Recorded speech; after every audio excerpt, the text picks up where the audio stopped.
Good afternoon, everyone, and sorry to be late. I'll just start with a couple of announcements before we take questions. The United States has long known that Moscow utilizes a vast collection of tools, including malign influence campaigns and cyber activities, to undermine the interests of the United States, our democratic institutions, and those of our allies. We've seen them do that over many years, both here and abroad. And today, in concert with the Department of Justice and the Department of Treasury, we are revealing the latest actions by the Kremlin to attempt to undermine our democratic institutions. According to information made public today by the Department of Justice, we now know that RT, formerly known as Russia Today, has moved beyond being simply a media organization. We know that RT has contracted with a private company to pay unwitting Americans millions of dollars to carry the Kremlin's message to influence the U.S. elections and undermine democracy. RT's leadership has created and directed this enterprise. Because of this development, the Department of State is taking 3 concrete actions today to protect the integrity of our democratic institutions.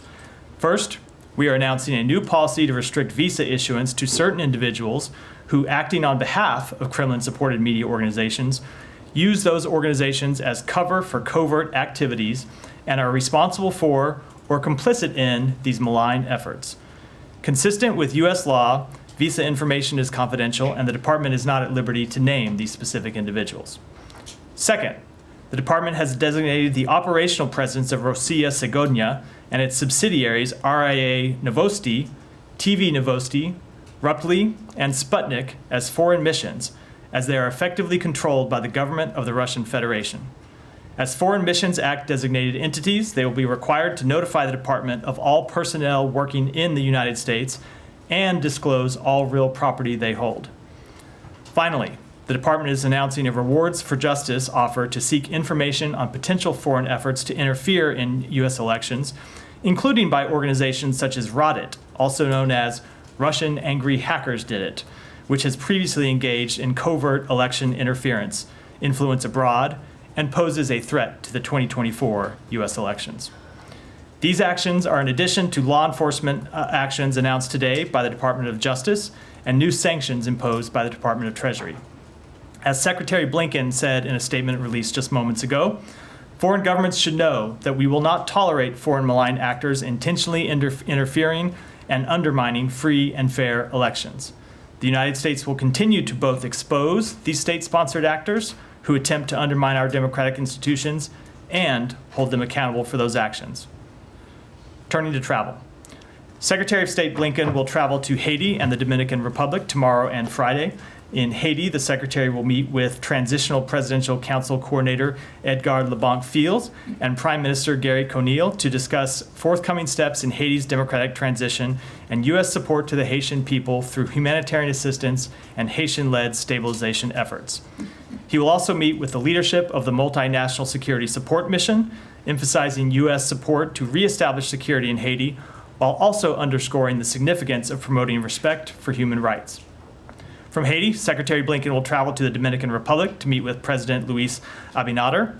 In Santo Domingo, the Secretary and President Abinader will reinforce our close and long-standing partnership and discuss collaboration to advance inclusive economic growth, champion human rights, and promote good governance, security, and climate resilience in the region, including through the U.S.-Caribbean Partnership to address the climate crisis and Caribbean Basin Security Initiative.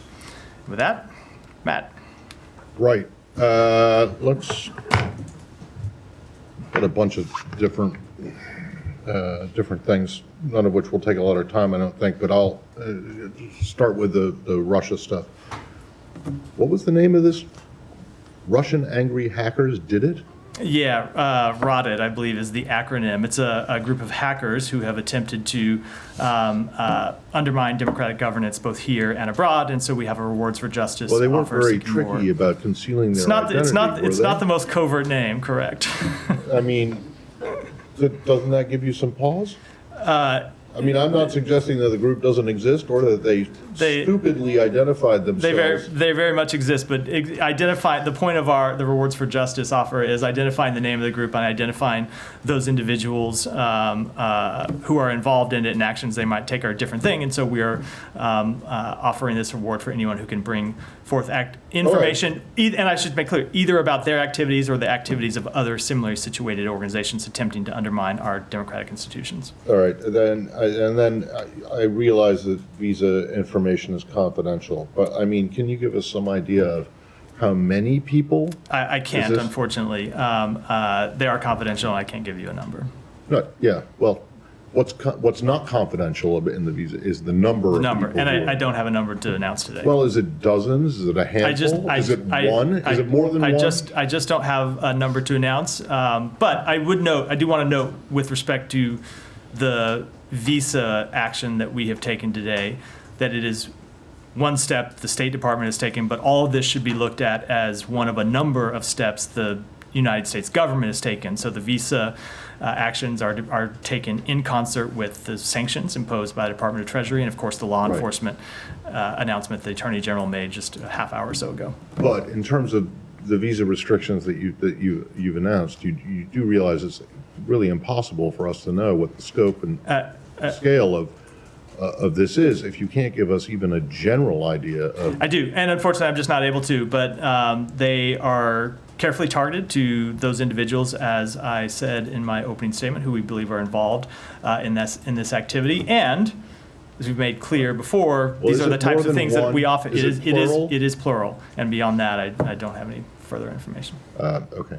If anyone else has something on this. Yeah. So. Yeah, there's a slightly separate issue, but the governor of New York, Kathy Hochul, has said that she requested the expulsion of China's consul general in New York and had spoken to the Secretary of State about that. Can you confirm that that's happened? So I saw the governor's statement. She actually spoke to the Deputy Secretary of State earlier today.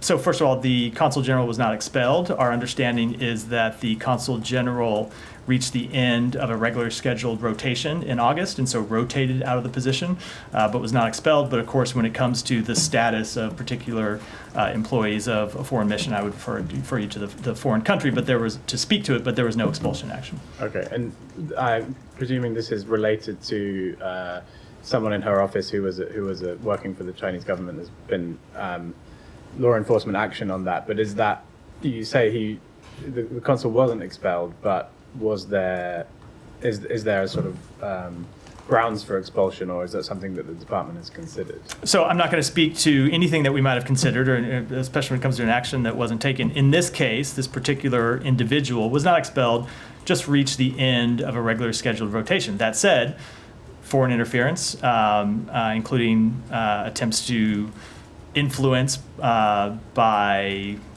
through covert activities that should be registered under the Foreign Agents Registration Act and are not registered are things that we take very seriously, as you saw by the action the Department of Justice took yesterday. Do you know when that happened, when he left? It was the end of August, in my understanding. Okay, and is there a new consul general who you guys? I would defer to the foreign mission to speak to their employees. I assume that there's a new consul general rotating in. That's a general course of action, but whether one has arrived already, I just don't know. So which deputy secretary did she speak to? To Kirk Campbell. Because there's more than one. I'm aware of that. Jenny. Thank you, Matt. The U.S. and South Korea extended the deterrence strategy consultative group meeting was held at the State Department today. What specific discussions took place there? Let me take that back and get you a readout of that particular meeting. Okay, and also U.S. extended deterrence for South Korea is very important, but 65% of South Koreans support South Korea arming itself with nuclear weapons to counter North Korea's nuclear weapons. Will the United States authorize tactical nuclear weapons in the South Korea in the near future? So I'm not going to speak to a poll, obviously, but our commitment to full denuclearization of the Korean Peninsula has not changed. Thank you. Yeah, Simon, Can I come back to Haiti? Simon. So Leon, excuse me. the secretary is going tomorrow there. This, in support for this multinational force, which is slow in being deployed, this, I think, 400 Kenyan police so far out of potentially 2,500 policemen from various countries. There's also issues on the financing the force and the equipment and what have you. There's talk about changing the mandate of this force into a UN peacekeeping force, which is something that the US and many other countries were always opposed to because of the UN side of it. Has that changed? Is the U.S. willing to change the mandate of this force? Let me take a couple of the premises of the question before I get to the question itself. So first of all, when it comes to the deployment of troops and the funding of the mission, we have always anticipated that the deployment of troops would roll out step by step, that there would be initial deployment of Kenyan forces that would be followed by supplementary forces over time. That is still on track. And then forces from other governments as well, which are still on track to deploy at a later date. That is not changed, and those are all still deploying in the schedule that we expect them to follow. When it comes to funding, so I'll speak just on behalf of the United States funding. So we committed $309 million to support the multinational security support mission. $200 million of that was in-kind support from the Department of Defense. That support has already been delivered. And then of the remaining $109 million, which is State Department funding for things like radios, night vision goggles, police gear, a very large tranche of that, tens of millions of dollars, has already been deployed, has arrived in Haiti, and more will continue to deploy over the course of the coming weeks and months. So we are well on track with both the funding and the deployment of personnel. When it comes to the mandate and the oversight structure, so we have always been willing to consider whatever options were appropriate to ensure that this mission had the appropriate oversight structure to ensure that it could fulfill and maintain security for the Haitian people. That hasn't changed. We'll always look at all the available options, but I don't have any announcements to make today. Oh, I was going to switch regions. Yeah, go ahead, Haiti. Yeah. Matt. Can you talk a little bit more about the timing of this trip? Is there a specific policy announcement or deliverable we should be looking for? Or is it just that the security situation has gotten to a point where it's finally feasible? And second, Brian said this morning that significant progress has been made, and you want to acknowledge that. But can you talk a little bit about what progress hasn't been made and what steps you need to see in Haiti before you think they can hold a successful election? So I would say that is one of the things we're going there to assess. One of the things the Secretary is going to do, which is to talk directly to political leaders in Haiti about the progress they have made towards a democratic transition and what other steps need to get to an election, and what we, the United States, and what other partners in the region can do to support Haiti and Haitians on this path. He's there to ask questions and find out those kind of answers. When it comes to the timing of the mission, look, I would say you've already seen other officials from the State Department travel to Haiti. Ambassador Thomas Greenfield traveled there. It's either early in August or late in July. And so with the timing of this trip, the Secretary just thought it was important to go check in both, as I said, on democratic progress and governance, and also on the multinational security support mission, and see how it's actually working and what more we can do, both on the funding side and on the oversight side. Thanks. Go ahead. Can I switch to Yeah, this? you can switch. Netanyahu again doubled down today, saying they would not leave the Philadelphia corridor. How do you expect to bridge the gap on this, given his continued insistence that Israeli forces? So what I'm not going to do is negotiate in public on this question. I will just reiterate what we have said before, which is the government of Israel, from the Prime Minister on down, have accepted the proposal put forward by the President and the bridging proposal, which included the withdrawal of Israeli forces from densely populated areas throughout the Gaza Strip. And what we are working on every hour of the day is trying to figure out how we can bridge these remaining divides and find a way to get a ceasefire agreement over the line. But as you heard me say yesterday, that is going to require flexibility from the government of Israel, just as it's going to require Hamas to finally find a way to get to yes. And so we're going to continue to engage with the government of Israel on this question. We recognize the very real security needs that Israel has to ensuring that there can't be smuggling across the Philadelphia corridor. We think that there are ways to address that, and it's also important that we recognize the very real security imperatives to Israel in reaching a ceasefire that allows us to hopefully reach a diplomatic resolution to the situation on the Israeli-Lebanon border, and hopefully helps us calm broader regional tensions, all of which are a threat to Israel's security. And so I bring all that up just because oftentimes this discussion gets focused on this one particular threat to Israel's security, which is the potential for smuggling across the Philadelphia corridor, which we think is important to address. But it shouldn't be discussed in absence of all the other improvements to Israel's security that we believe a ceasefire agreement would bring about. What makes you think they'll show any flexibility, though, given that Netanyahu again and again and again insists that there will be a presence in the Philadelphia corridor? Well, that is the point of negotiations, and that is why we are engaged in these negotiations with Israel and with our fellow mediating countries, Egypt and Qatar.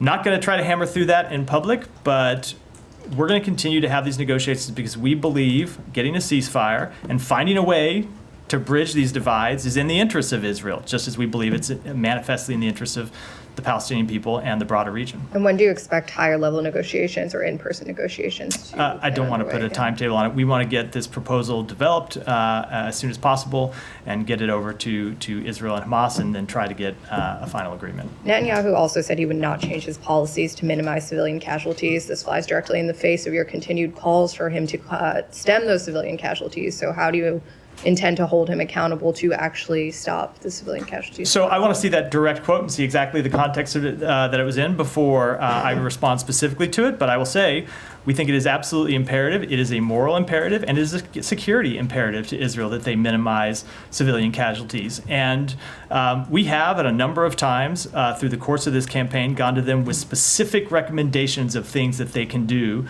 to minimize civilian casualties. And we have seen them implement some of those recommendations to bring down civilian casualties. So there have been times in the past where they have implemented specific recommendations that we have made. That said, the number of civilian casualties in Gaza remains far too high, despite these improved measures, which is why we continue to push for a ceasefire. Yeah. The U.S. keeps saying that the Israeli government accepted the U.S. proposal, President proposal on May 31st, and whatever version comes after that.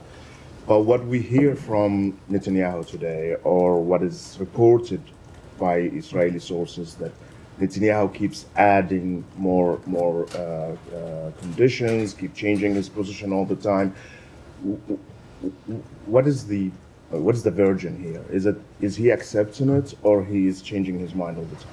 So I am, as I said in response to Jennifer's question, not going to negotiate in public. And I know that's not what you asked me to do, but it does require me to get into some underlying details, which I'm just unfortunately not able to do here. But what I will say is, I said this, I know you weren't here yesterday, but I did say this at the briefing yesterday. Secretary made clear when he was in the region, just as the president made clear when he outlined the proposal on May 31st, that neither one of those were the end of the process, that there were very important steps that still remained to be litigated and discussed among the parties, and that on which we needed to reach agreement. The Secretary made that clear, that when the Prime Minister accepted the bridging proposal, there were still a number of implementing agreements that we were going to need to reach to outline how that bridging proposal would actually be implemented in practice, and those discussions are ongoing. So all I can tell you is what the United States is going to continue to impress upon the parties, and that is that a ceasefire is in all of their interests. That a ceasefire is, of course, in the interest of the Palestinian people, but it is very much in the interest of the Israeli people too. But ultimately, the government of Israel is going to have to make decisions about what it signs up to. And we're going to impress upon them what we think is in their interest, but those are decisions that the Prime Minister, in consultation with other leaders in the government of Israel, is going to have to make. And I want to go back to the Philadelphia corridor. Netanyahu today, as you noticed, he doubled down that Israel needs to control this area. and this is complicating the negotiation process and also the Egyptian role as a mediator, because Egypt is rejecting that. Are you trying to give proposals, for example, as from the U.S., as solutions for this impasse? We are, and we have. We have presented a number of possible solutions to the various parties to how to ensure ensure security in the Philadelphia corridor and to prevent smuggling along that corridor. And I would add, without getting too much into the details, that a number of those solutions do not require the ongoing presence of Israeli forces. And we have made clear that we are opposed to the long-term presence of Israeli forces inside Gaza. It's one of the principles the Secretary outlined back in November, just a month into this war. So if you look at the way that the proposal is set up, it calls for, in phase one, the withdrawal of Israeli forces from densely populated areas, and in phase two, the withdrawal of Israeli forces from other areas of the Gaza Strip. There's a negotiation from phase one to phase two. Obviously, that's not going to be an easy negotiation, just as getting to phase one has not been an easy negotiation, but we're going to continue to push for a resolution because, as I said in response to your other question, it is, we believe, self-evidently in the interests of Israel, as well as, of course, the Palestinians and others in the region. One last question, just I want to go to the West Bank. There is an ongoing Israeli security operation there. I mean, faded down, but it was for the last 4 days in Jenin and Tul Karam and other areas. But at the same time, there was also a settlers movement that seized thousands of dunams. I don't know what is that in square meters or kilometers in the area. And as we know from previous attempts, once they seize it, they don't leave it. They don't get away with it. I know that the U.S. policy is against it. You always raise this here on this podium or somewhere else, but you don't do anything about it. So what are you going to do to stop this settlers movement inside those? So a number of things. One, I think it's important to restate the principle, which is we believe that the government of Israel's settlement program is inconsistent with international law. It's a point that we've raised publicly and also made clear is the conclusion of the United States directly in meetings with the senior-most leaders of Israel. We have also made clear that Israel needs to do more to crack down on extremist settler violence. And you have heard us say from this podium, and you've heard other leaders in the United States government say that if Israel doesn't take additional steps to stop settler violence, we will. And you have seen us impose sanctions on extremist settlers who have engaged in violent activities. You have seen us sanction organizations involved in violent settler activities, and we will continue to take those steps. And I can tell you, the government of Israel, you've seen some of their public complaints about those steps, have made quite clear to us that they strenuously object to those measures that we have taken, and we have made quite clear in return that we need to see more action from them to stop settler violence and hold settlers accountable, extremist settlers accountable. And if they don't take those actions, we will take the actions available to us. Yeah, so just to follow up on some of the corridor talk that we've had. You talked about this yesterday a little bit, but in the bridging proposal, the first phase, there's the language is that the IDF would be removed from densely populated areas, and you said that includes the Philadelphia corridor. In your view, is it possible to evacuate soldiers from all densely populated areas, but still have a military presence all along the border between Gaza and Egypt? So I don't think I should get into public discussion of matters that very much remain a subject of ongoing negotiations. But it's a factual question. I understand, and I hope I very much understand it's a factual question, but I think you can understand that is very much the underlying nature of that question is something that remains a very important part of the ongoing negotiations, and I think we ought to keep the details of that private, despite some of the public statements made by other parties. I'm just going to push on that again, but have the Egyptians expressed a willingness to go along with a solution that leaves Israeli troops along that crossing? I think I will let the Egyptians speak for themselves as to what they may or may not support. Yeah, Gita. Change of subject. The Pentagon has confirmed that a member of the U.S. Navy was arrested in Venezuela. He was on personal leave, and that the Pentagon is working with the State Department. I was wondering if you can tell us anything on the subject. Yeah, we are tracking closely the detention of a U.S. military member in Venezuela. We are closely monitoring the situation, seeking additional information, and I don't have further comment at this time. As you know, oftentimes when it comes to individuals who are detained overseas due to privacy considerations, there's not much I can say from this podium, but it is a matter we are aware of and seeking more information about.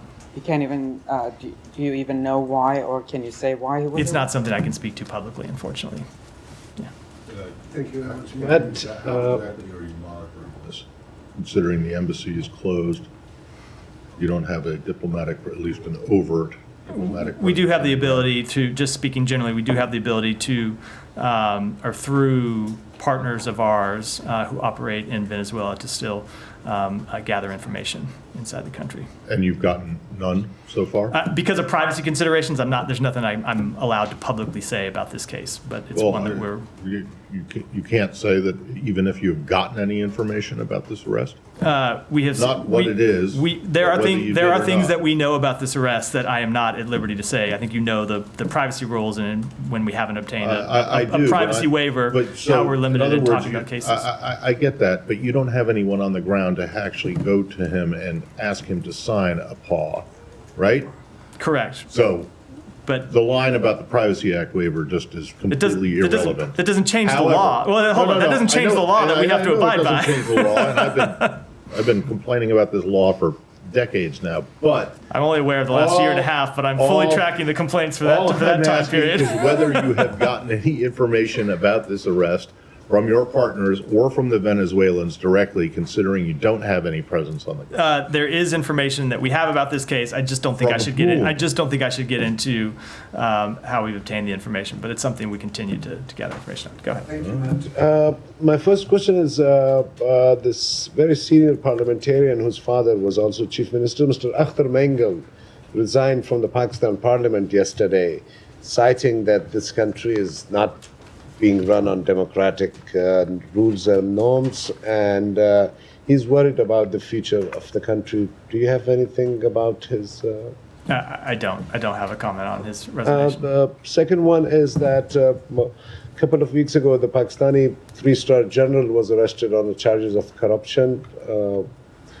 And Pakistani people and journalists always complain that the U.S. has, many of Pakistani former generals has properties here and assets here.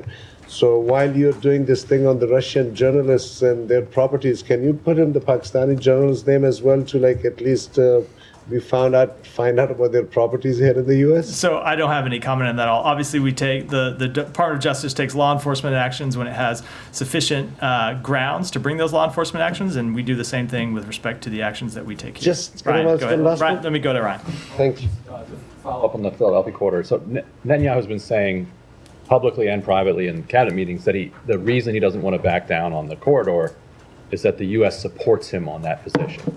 So can you speak to whether or not what he's saying is correct? Like, does he have U.S. support to not back down on the Philadelphia corridor? Well, I will make clear what we have said publicly for a long time, which is we oppose a long-term military presence by the IDF inside Gaza. It's been one of our core principles since the beginning of this conflict.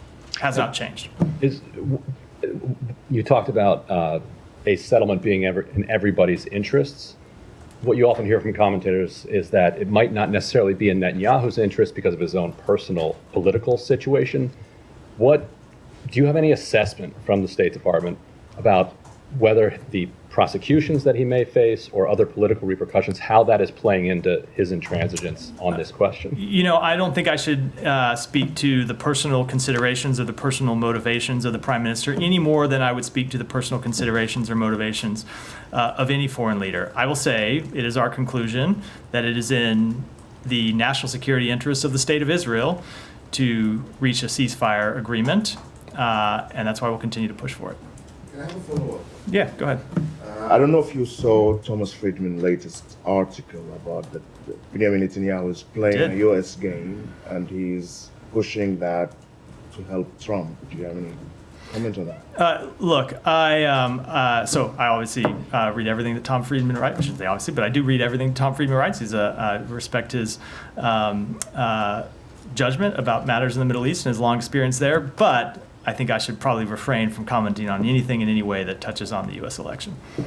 Yeah. Thanks. Moving back to the West Bank, there was a footage 2 days ago showing Israeli bulldozers targeting a group of journalists, including journalists working for TRT and Anadolu, while they were covering Israeli raid in Jenin. Do you have any comment on that? And generally,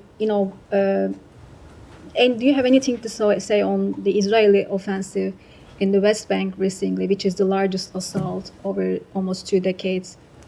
So first of all, we absolutely oppose any targeting of journalists, which I'm not saying is something that happened here. It's not a conclusion we have reached, but we would oppose any targeting of journalists anywhere in the world by any forces. We think the work that journalists do is absolutely essential to gather information to show the world what's happening, especially in conflict zones, to show the United States government what's happening in conflict zones. We have our own means of gathering information, but we very much rely on the work as well of respected journalists operating in very difficult places. And so we want them to be able to continue to do those jobs free from harassment of any kind. With respect to Israel's operations in the West Bank, look, Israel obviously has the right to conduct legitimate counterterrorism operations that target militants that are attempting to or about to carry out attacks against the state of Israel, against civilians, targeting civilians. But they need to do that in a way that respects human rights, that respects the rule of law, and is appropriately calibrated. And I would also say, even separate, that's a matter that's a question of principle. When it comes to a strategic matter, it very much is in Israel's interest not to see further instability in the West Bank and to not take actions that would increase instability in the West Bank. You look at the situation that Israel faces, where they're facing an ongoing war in Gaza, where they're facing firing across the border with Lebanon, exchange of fire with Hezbollah that has risked spiraling into a full-blown conflict at various times. Adding further instability in the West Bank is not in any way in Israel's security interests.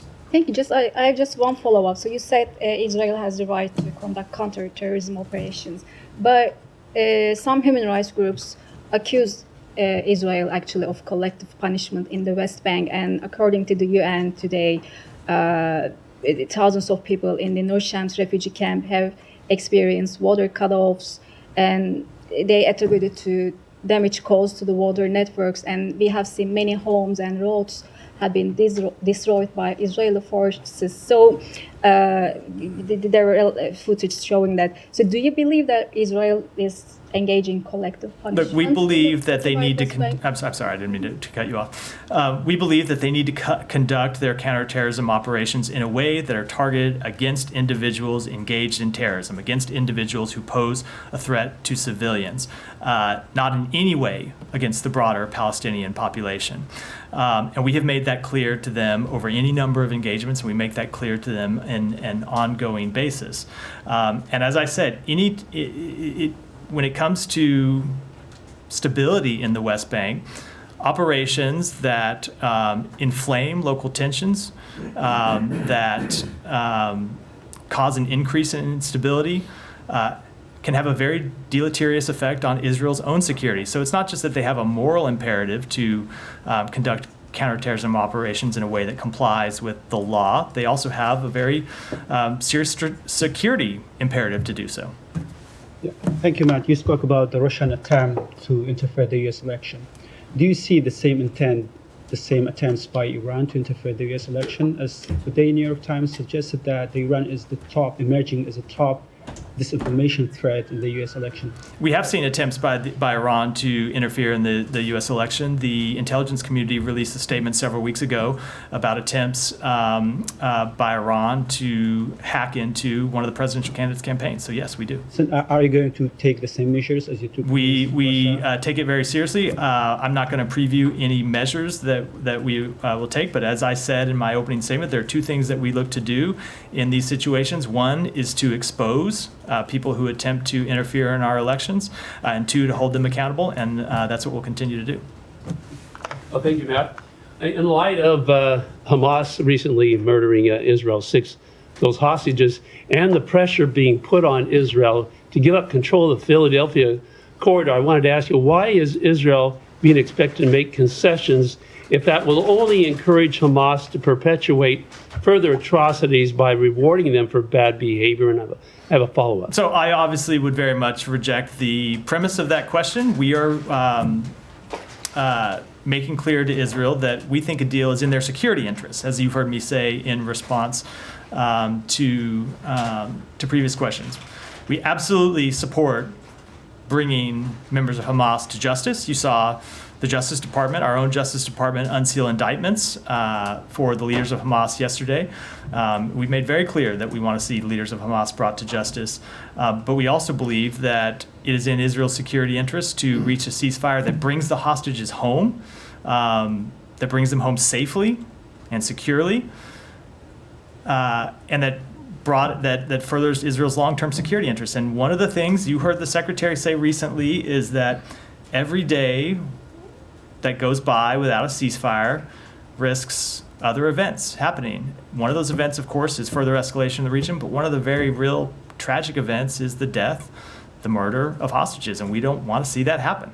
And additionally, what pressure has the U.S. applied to Qatar to get Hamas to release hostages? So we have been in constant dialogue with Qatar since the hours after the October 7th attack about their communications with Hamas and their relationship with Hamas. And what we have seen over and again is Qatar using its relationship with Hamas to try to get to a ceasefire that would bring the hostages home, that would advance the broader security interests of the region. And we very much appreciate the work that Qatar has done in this respect, in the same way we appreciate the work that Egypt has done in this respect to try to get a ceasefire that would bring the hostages home.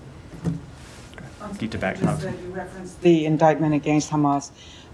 Clearly, the State Department, the White House must have been aware that the DOJ was going to unseal this indictment.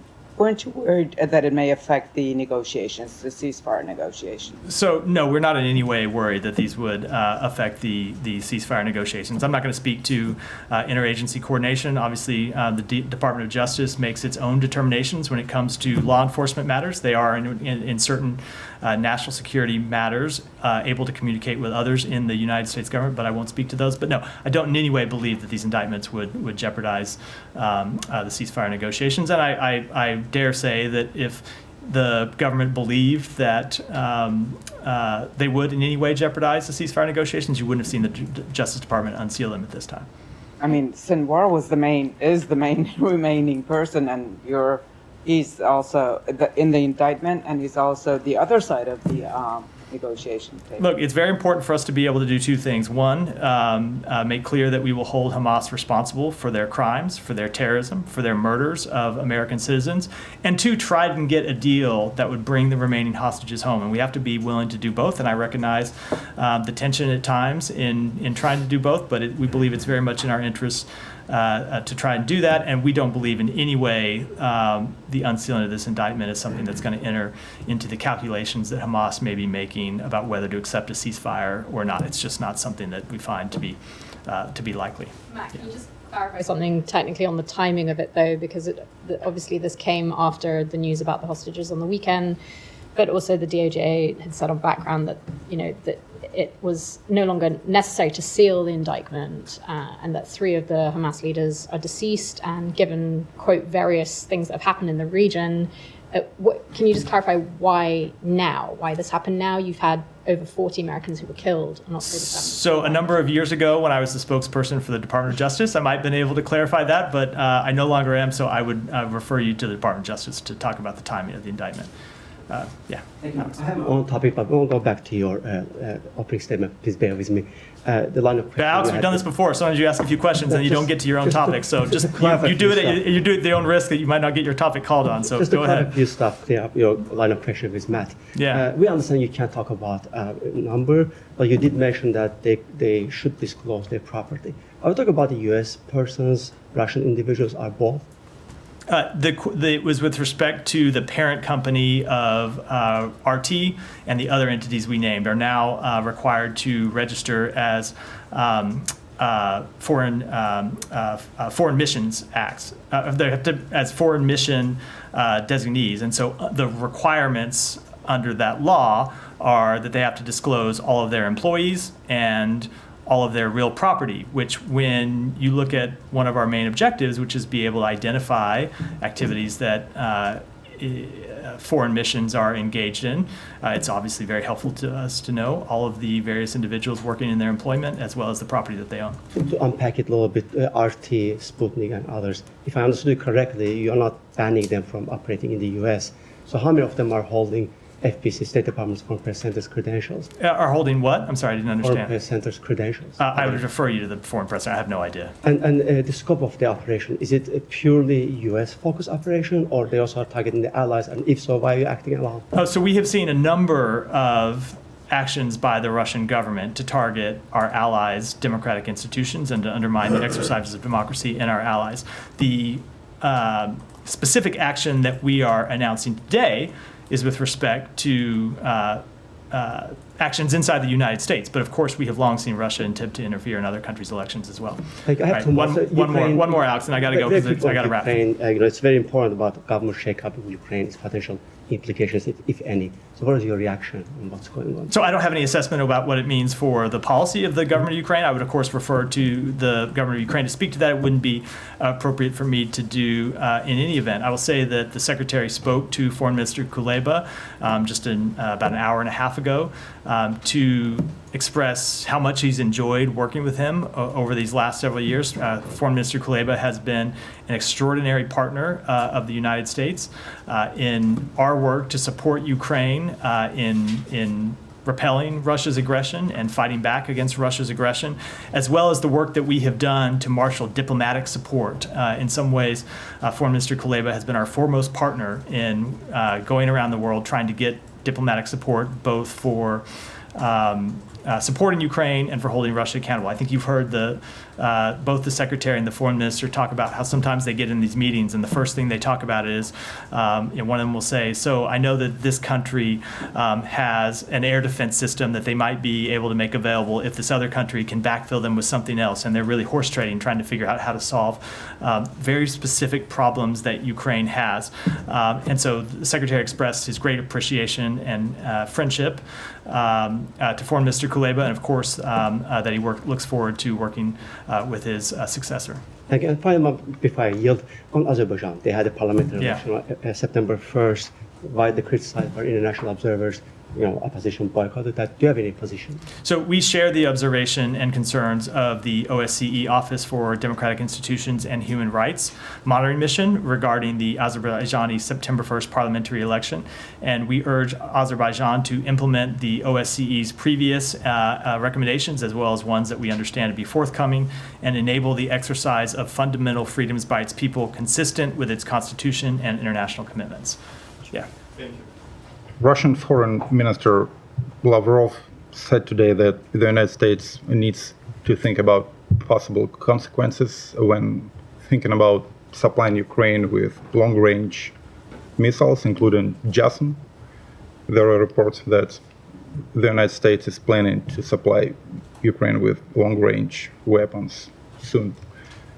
Do you have any comments? Yeah, our support for Ukraine has been because of the illegal war that Russia has launched against Ukraine. And so if Russia wants to see an end to to actions targeting Russian soldiers, the best way it can do that is to end its war and withdraw from Ukraine. It's as simple as that. And second question, just clarification about visa restrictions, what you said. Does it mean that Russian journalists will be expelled from the US, or does it mean that they will not be able to get a new visa? The actions that we announced today were not with respect to Russian journalists. They were with respect to employees of these organizations who were engaged in the illegal activities that were identified by the Justice Department. Yeah, I just wanted to follow up on that as well and ask about kind of in terms of calibrating the response over Russian state media. Was there discussion of a full ban of groups like RT or Россия сегодня? So I'm never going to talk about internal discussions inside the United States government, but and whenever we are identifying a particular problem or a particular violation by any country or any entity, we look to tailor the policy response appropriately. And that's why you've seen today actions from 3 departments inside the United States government to respond to this particular action by Russia. And just to ask also, is there expectations of kind of retaliation from the Russian side? Was that taken into account? I don't, as always, do not know what Russia will do. One more and then we'll end. Thank you. On Iraq, the Iraqi parliament is working on to amend the personal status law. So since the bill initiated, it has sparked concerns and outrage among the Iraqi public. So how does the State Department see the efforts if the bill is passed? Let me take that back and get you a comment on it. Well, we're out for today. Thanks, everyone.